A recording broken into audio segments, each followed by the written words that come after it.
sudah memenuhi undangan dari kami untuk bertemu hari ini.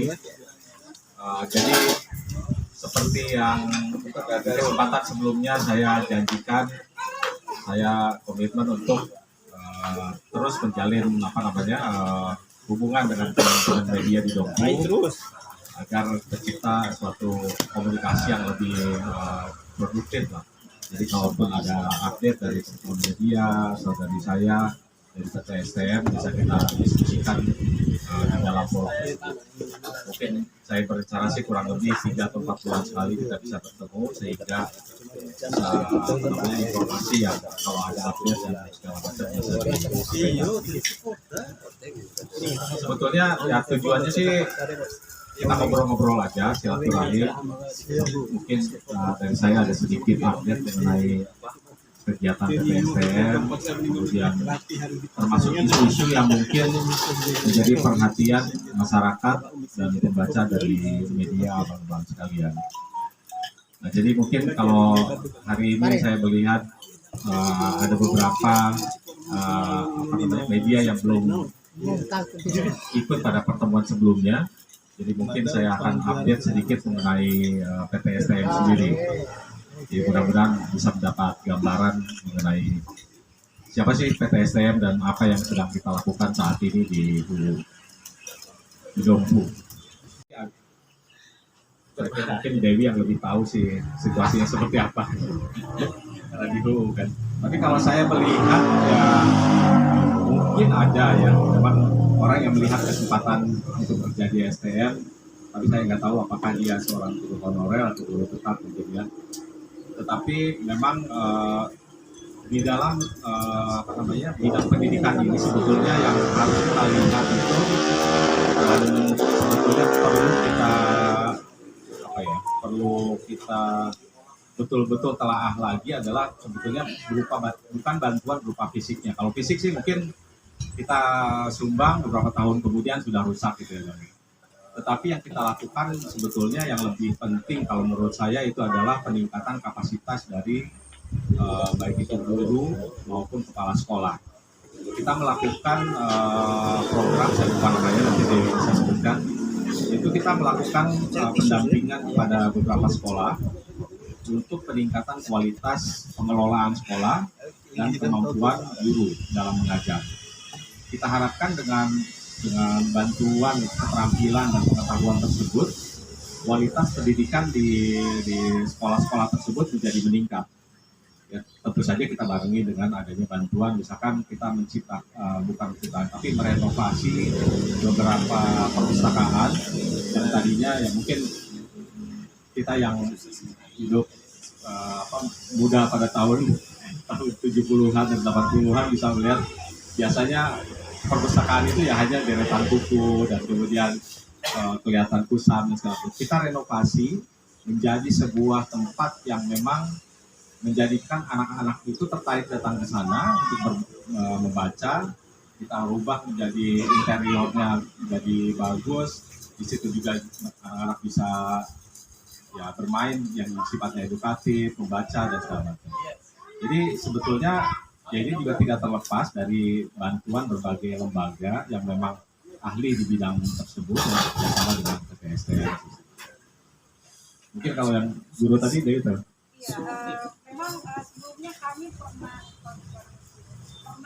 didatangin Pak dari salah satu kepala sekolah yang meminta supaya kami tidak menerima gitu lamaran guru-guru, tapi kan kembali lagi kepada pilihan yang bersangkutan. Karena di pihak itu nggak mungkin tidak menerima selama yang bersangkutan memasukkan lamaran. Mau tahu lamaran? Tahu lamaran emang? Mengaji. Tambahan terkait dengan yang terakhir diantara Mas Agus. Memang pendampingan peningkatan pendidikan saya juga. Cuman ada keluhan dari para pendidik itu yang mengikut pendampingan itu. Pasti sekolah ini mendapatkan pendampingan seperti itu buat anak-anak.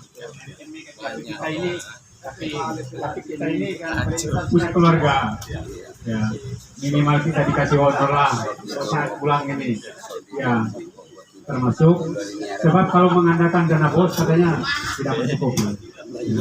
Setiap STM itu merancang kegiatan pendampingan khusus untuk lembaga, tetapi untuk tenaga pendidiknya tidak dipikirkan. Minimal saat mereka pulang mereka bawa uang minimal 50 atau 100 ribu lah. Lebih sedikit. Terima kasih Pak. Memang di awal kendalanya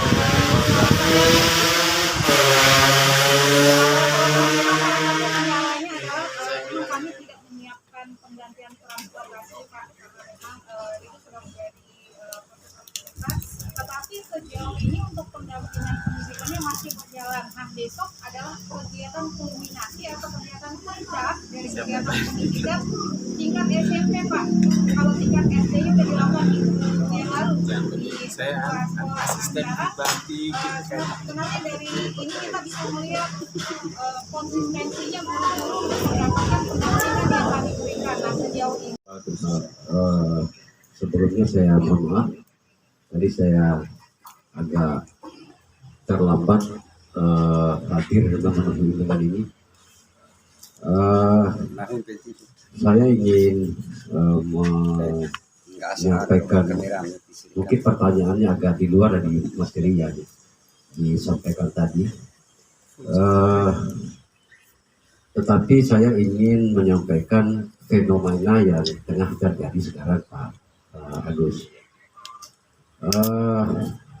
Saat ini, sebagaimana kita mengerti bersama bahwa di Hulu dan sekitarnya, apabila datang hujan, Pak, banjirnya luar biasa. Ya, Hulu bahkan terkenal sekarang dengan banjirnya. Nah, pertanyaan pertama saya adalah, apakah PT STM punya kontribusi untuk menghasilkan banjir di Tegal? Kemudian yang kedua, apakah PT STM juga peduli terhadap banjir yang menerjang Hulu? Itu yang kedua. Terus selanjutnya, adakah karena Hulu itu kan bagian dari lingkar tambangnya PT STM. Adakah PT STM memiliki rencana jangka panjang untuk juga ikut menyelesaikan bagaimana banjir ini bisa diatasi itu. Kemudian jangka pendeknya ada nggak upaya-upaya pihak PT STM dalam rangka juga ikut membantu masyarakat yang terkena banjir. Jadi itu mungkin pertanyaan saya. Mohon maaf sebelumnya saya belum memperkenalkan diri. Saya Haji Abdul Muisa. Saya dari Lombok Pos. Kalau di online saya itu tempat orang bicara, Pak. Doku bicara namanya. Ya, terima kasih. Melakukan eksplorasi ya Pak. Eksplorasi dalam artian adalah melakukan pengeboran di beberapa titik, bukan kawasan. Nah, titik ini di dalam rig pengeboran itu maksimal biasanya bukaan hutan yang kita lakukan itu hanya sebesar maksimal 30 kali 30 meter saja. Jadi memang kita tidak memerlukan bukaan hutan yang luas, karena kan memang ya namanya bor pasti paling besar sebesar apa sih, kemudian tempat menyimpan peralatan dan segala macam. Jadi biasanya kita hanya membuka hutan itu kurang lebih 30 kali 30 meter saja. Jadi saya kira dan kalaupun kita sudah menyelesaikan pemboran di lokasi tersebut, kita menanami kembali lokasi tersebut kalau memang masih sudah tidak diperlukan lagi.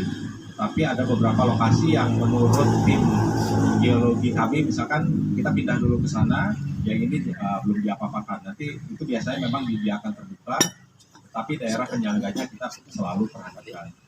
Selain itu juga penebangan pohon yang kita lakukan dalam rangka pembukaan lokasi untuk pengeboran, itu juga kita laporkan semua ke KPPH. Jadi setiap pohon yang ada di wilayah kerja kami itu kita inventaris, baik itu diameter, jenisnya dan segala macam. Itu namanya kalau kegiatannya ada timber cruising kita. Dan setiap pohon yang dipotong itu kita laporkan, kemudian kayunya juga kita tidak apa-apakan. Jadi nanti itu menjadi haknya KPPH untuk pengelolaan kayunya. Nah, kalau untuk beberapa daerah yang memang sudah selesai, kita hijaukan kembali dengan pohon yang sama yang tadinya ada di situ. Jadi kita punya nursery atau persemaian pohon asli di daerah tersebut. Jadi petugas forestry kami mengumpulkan biji-bijian dari pohon yang tua, kemudian kita bikin persemaiannya. Dan itu yang akan kita gunakan atau yang selama ini kita gunakan untuk melakukan penanaman kembali. Saya kira kalau masalah banjir, saya tidak perlu menyebut penyebabnya apa. Mungkin Abang udah tahu seperti apa. Tapi kepedulian STM ya memang kita melihat situasi sekitar kita memang memprihatinkan lah bagi saya sendiri juga. Dulu beberapa tahun lalu ke sini saya lihat kalau misalnya lihat ke arah gunung itu pasti selalu ada asap. Kalau malam itu pasti ada garis merah, ada yang bakar hutan gitu. Nah, mungkin akibatnya baru sekarang ini kita rasakan semua, tetapi ya kita juga tidak bisa berpangku tangan. Pada saat terjadinya bencana ya kita sebisa mungkin memberikan bantuan. Mungkin tahun lalu kita memberikan bantuan, kemudian melakukan normalisasi sungai di desa Marada. Desa Marada 2 sungai di Desa Desa dan Desa Raja. Ya, itu kita normalisasi karena selama ini baik itu embung maupun sungai yang ada di aliran sungai tersebut sudah sangat-sangat tinggi sedimennya, Bang. Jadi itu mungkin salah satu penyebab air kenapa langsung ke bawah. Jadi tidak ada saluran. Nah itu secara bertahap dalam program pemberdayaan masyarakat di bidang infrastruktur itu kita lakukan juga. Jadi tahun depan kita akan melakukan normalisasi embung di Nangadoro. Karena daerah tersebut kalau misalkan musim kemarau tidak ada air, kemudian kalau misalnya hujan ya cepat banjir. Kemudian yang lain adalah ya sifatnya kita himbauan atau penyuluhan kepada masyarakat melalui para penyuluh kita di lapangan yang memang di bidang pertanian dan kehutanan. Saya kira itu Bang kalau misalkan terhadap banjir ini. Ya. Terima kasih. Melakukan eksplorasi ya Bang. Eksplorasi dalam artian adalah melakukan pengeboran di beberapa titik, bukan kawasan. Nah titik ini di dalam rig pengeboran itu maksimal biasanya bukaan hutan yang kita lakukan itu hanya sebesar maksimal 30 kali 30 meter saja. Jadi memang kita tidak memerlukan bukaan hutan yang luas, karena kan memang ya namanya bor pasti paling besar sebesar apa sih, kemudian tempat menyimpan peralatan dan segala macam. Jadi biasanya kita hanya membuka hutan itu kurang lebih 30 kali 30 meter saja. Jadi saya kira dan kalaupun kita sudah menyelesaikan pemboran di lokasi tersebut, kita menanami kembali lokasi tersebut kalau memang masih sudah tidak diperlukan lagi. Tapi ada beberapa lokasi yang menurut tim geologi kami, misalkan kita pindah dulu ke sana, yang ini belum diapa-apakan. Nanti itu biasanya memang dibiarkan terbuka, tapi daerah penyangganya kita selalu perhatikan. Selain itu juga penebangan pohon yang kita lakukan dalam rangka pembukaan lokasi untuk pengeboran itu juga kita laporkan semua ke KPPH. Jadi setiap pohon yang ada di wilayah kerja kami itu kita inventaris, baik itu diameter, jenisnya dan segala macam. Itu namanya kalau kegiatannya ada timber cruising gitu. Dan setiap pohon yang dipotong itu kita laporkan, kemudian kayunya juga kita tidak apa-apakan. Jadi nanti itu menjadi haknya KPPH untuk pengelolaan kayunya. Nah, kalau untuk beberapa daerah yang memang sudah selesai, kita hijaukan kembali dengan pohon yang sama yang tadinya ada di situ. Jadi kita punya nursery atau persemaian pohon asli di daerah tersebut. Jadi petugas forestry kami mengumpulkan biji-bijian dari pohon yang tua, kemudian kita bikin persemaiannya. Dan itu yang akan kita gunakan atau yang selama ini kita gunakan untuk melakukan penanaman kembali. Saya kira kalau masalah banjir, saya tidak perlu menyebut penyebabnya apa. Mungkin mungkin abang udah tahu seperti apa. Tapi kepedulian SDM ya memang kita melihat situasi sekitar kita memang memprihatinkan lah bagi saya sendiri juga. Dulu beberapa tahun lalu ke sini saya lihat kalau misalnya lihat ke arah gunung itu pasti selalu ada asap. Kalau malam itu pasti ada garis merah, ada yang bakar hutan gitu ya. Nah, mungkin akibatnya baru sekarang ini kita rasakan semua, tetapi ya kita juga tidak bisa berpangku tangan. Pada saat terjadinya bencana ya kita sebisa mungkin memberikan bantuan. Mungkin tahun lalu kita memberikan bantuan, kemudian melakukan normalisasi sungai di desa Marada ya. Desa Marada 2 sungai di Desa Daha dan Desa Raja. Ya, itu kita normalisasi karena selama ini baik itu embung maupun sungai yang ada di aliran sungai tersebut sudah sangat-sangat tinggi sedimennya, Bang. Jadi itu mungkin salah satu penyebab air kenapa langsung ke bawah. Jadi tidak ada saluran. Nah itu secara bertahap dalam program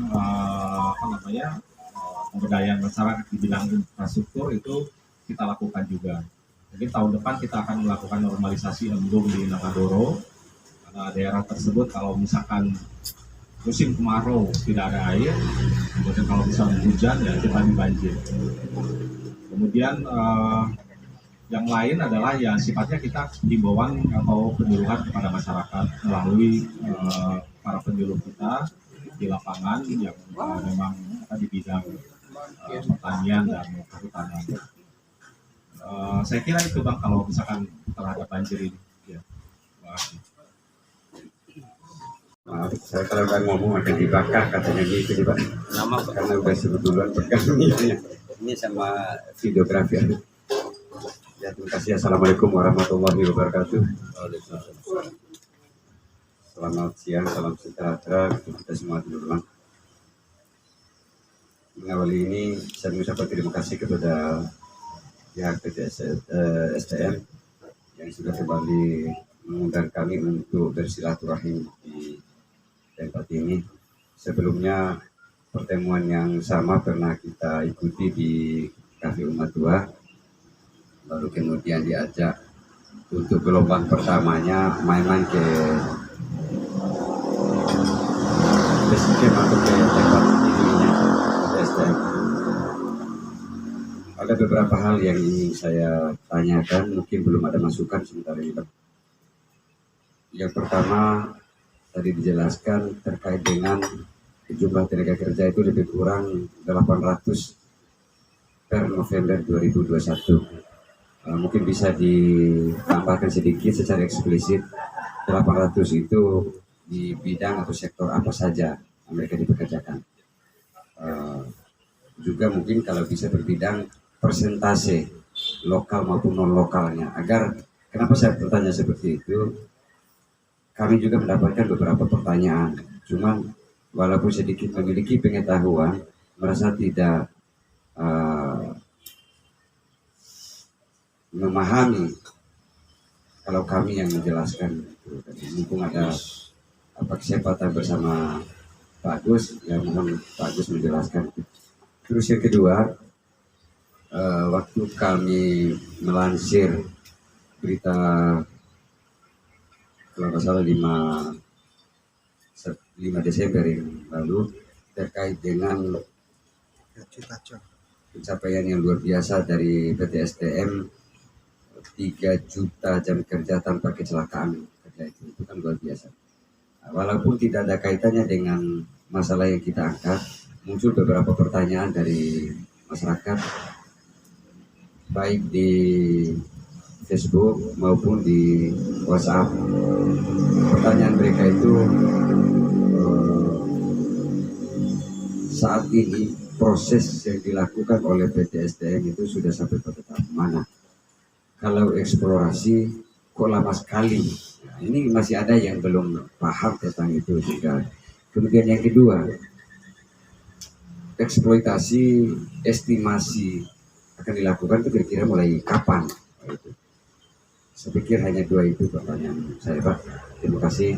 Mohon maaf. Wassalamualaikum warahmatullahi wabarakatuh. Itu memang per November ini kurang lebih 680 sekian kali ya. Dan itu persentasenya 60% merupakan pekerja lokal dan 40% itu adalah pekerja non lokal. Jadi dari berbagai daerah di luar Dompu. Nah kalau dilihat dari bidang pekerjaannya, semua pekerja lokal itu tersebar di semua pekerjaan. Jadi baik itu dalam eksplorasi mineral maupun eksplorasi geotermal. Dan di dalam semua departemen yang ada di sana, baik itu operation, eksplorasi, kemudian juga ada mungkin kemarin yang ikut kunjungan ke staging ke camp kami, di situ di bagian pemrosesan core juga ada teman-teman dari lokal.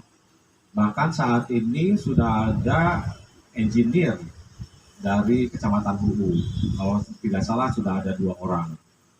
Nah, jadi secara bertahap memang kalau dulu mungkin isunya adalah ya orang lokal hanya jadi helper, jadi hanya bangunan konstruksi gitu. Tapi sekarang ini dengan semakin lama jadi banyak sekali talenta muda yang dulunya menempuh pendidikan di luar Dompu gitu ya, mulai kembali ke Dompu, dan yang beberapa dari mereka memang mempunyai kualifikasi dan latar belakang pendidikan di bidang pertambangan.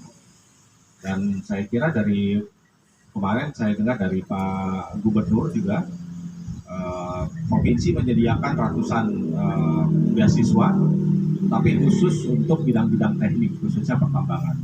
Saya kira nanti beberapa tahun ke depan kita akan melihat hasilnya dan akan melihat ya para generasi muda dari khususnya Dompu gitu ya, akan mulai bekerja di bidang-bidang yang memang khusus di pertambangan dengan posisi yang strategis.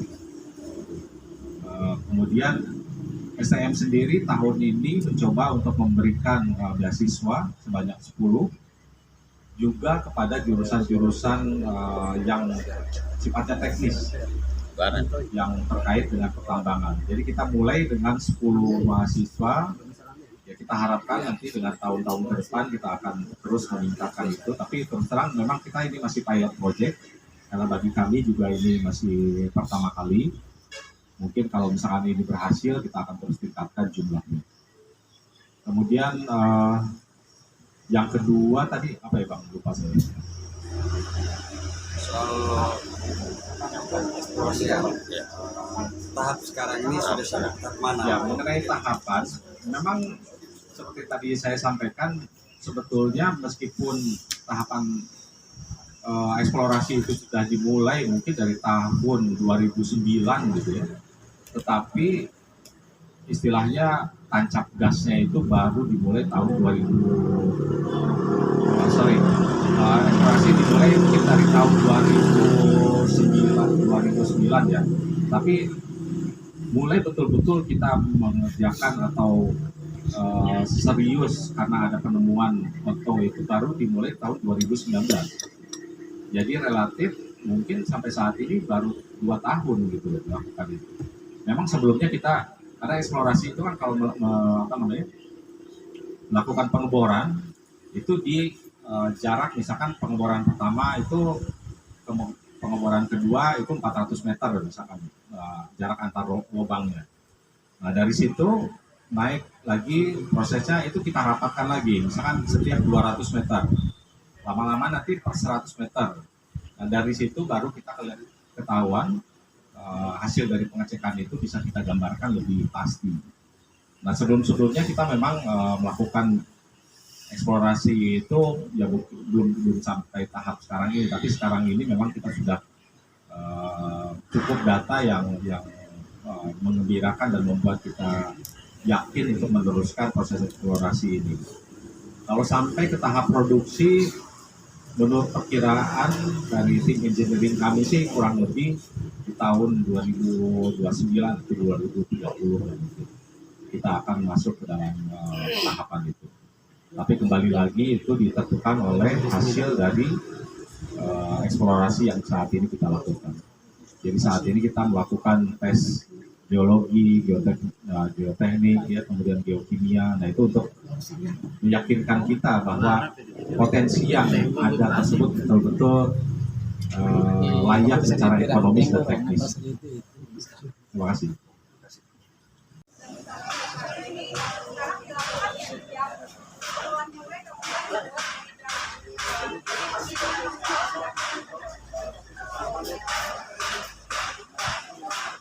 Tilon Silo nih.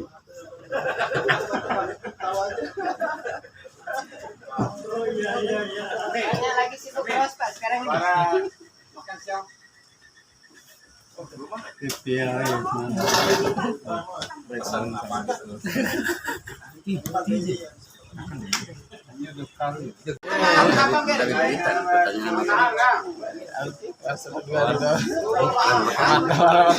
Tilon Silo nih.